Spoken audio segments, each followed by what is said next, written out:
see all the cheerleaders behind me.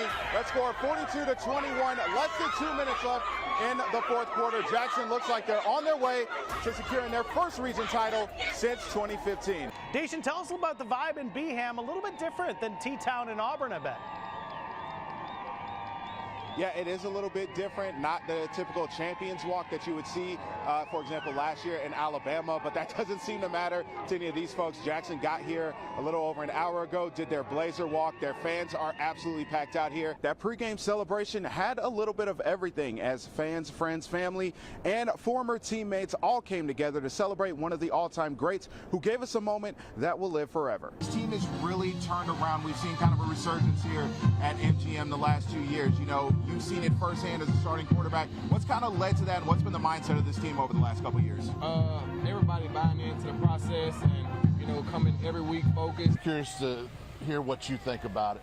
Oh, yeah, it's definitely a huge game. This is one that both teams have had circled on their calendars. I know we have too, ever since the schedules came out. And it's really a good time for this game. Both teams are 2-0 overall in region play. And again, expect a lot of fireworks here tonight, especially with Saraland coming into Spanish Fort, as both teams look to solidify themselves near the top of the 6A Region 1 standings. I'm here with Faith Academy Ram turned Florida Gator, Shamar James. And Shamar, appreciate you joining us right here on Fox 10 Live. And you've been in Florida for a couple years now. How would you describe your time there so far?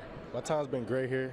Coach Napier and the rest of the supporting staff have been taking care of me, you know, making a home away from home. Texas also making their SEC debut. We've been talking a lot about what adding Oklahoma and the Texas Longhorns to this conference does as far as competition. Well, we got to hear from the Longhorns today, and it's safe to say they know exactly the challenge that lies ahead of them. This was actually Cherokee County's third straight appearance in the state championship game, but I can promise you they've never seen anything like what they ran into against Jackson. Well, this isn't the only local connection that Mobile has to this game. Not at all. So just on the Chiefs by itself, of course, you have Neil Farrell looking for his first Super Bowl ring. LaMichael P. Ryan, who played at Theodore when he was here, he was on the roster when the Chiefs won the Super Bowl last year, so he's trying to go back-to-back, and so is Blount High School alum Kadarius Toney. Swinging. There's a drive into left center field. That ball is going to be out of here. That night 50 years ago was one of the greatest moments in all of sports as Hank Aaron broke baseball's greatest record with home run 715. Some of his teammates from that 1974 Braves team returned to Atlanta to remember that day and the man who made history. He was a low-key guy, and everything around him was basically low-key. He led by example in every way. For me to be here today to help celebrate the 50 year of it, it's a blessing. The Braves legends were part of a pregame ceremony that was fit for one of baseball's greatest players. Across the field, there were signs with the date of each home run Hank Aaron hit on his way to 715. His teammates took the field at Truist Park while looking back on their memories from 50 years ago, especially Tom House, who actually caught that historic home run ball in the bullpen. Well, it probably means more now than it did then, but I knew when I got the ball, I had to get it in his hand. I didn't remember it was worth a lot of money or anything other than get it to Henry, see what happens. The 74 team was then joined by Hank's wife, Billy Aaron, who received a standing ovation from Braves country and a well-deserved proclamation.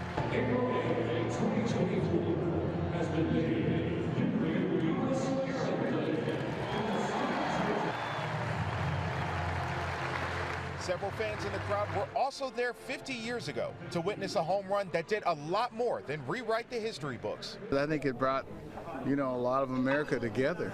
There was a bunch of negatives.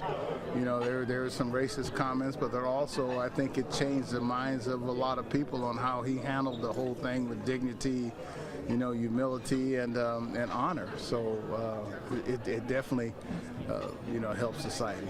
To close things out, Hank Aaron's great-grandson King Aaron threw out the ceremonial first pitch to end the celebration and remind everyone there's only one number 44. There'll never be another Hank Aaron as a player or a person. It's been quite the journey in the octagon for Cam Teague, but for the Faith Academy grad, this all started as a hobby. I just worked on the oil field, got bored of that, and found me a hobby after work and just started fighting for fun. Cam has spent the last few years training at Port City MMA, where fighting quickly went from a hobby to his profession. He came in as a crazy kid, kind of wild. We started calling him, he got his nickname Chaos because he was always just wild, doing wild things. When he was an amateur, he's putting on wild fights. All those wild fights paid off. Cam officially turned pro about 1.5 years ago and already has a 7-0 record with 2 submissions and 4 knockouts. His latest win came against former UFC fighter Austin Lingo in Lingo's hometown of Dallas, Texas. People were out there telling us, oh, this is going to be a good learning experience for Cam. And Cam went out there and put him away in his hometown. That's what I always try to do. I always say I come to finish or get finished trying. So I hate it when it goes to the judges, and the way I fight really shows it. Cam's stock rose after the fight, which led to him getting a call to fight in Dana White's Contender Series just 7 weeks after his last fight. I said it didn't matter what was going on in my life, anytime, any place, I was going to show up, and that's what I'm going to do. And I'm going to go out there and prove that I am one of the best fighters in the world. For the last several weeks, he's been training non-stop to face 13-1 Kevin Vallejos. And if all goes well, he could be on his way to a UFC contract. This is what I've been working for since I started fighting, and I'm almost there. It would make me feel happy for my grandfather who got me into this sport, and he's no longer here. So to be able to get to that next stage, the next level that we always used to watch, it would mean the world to me.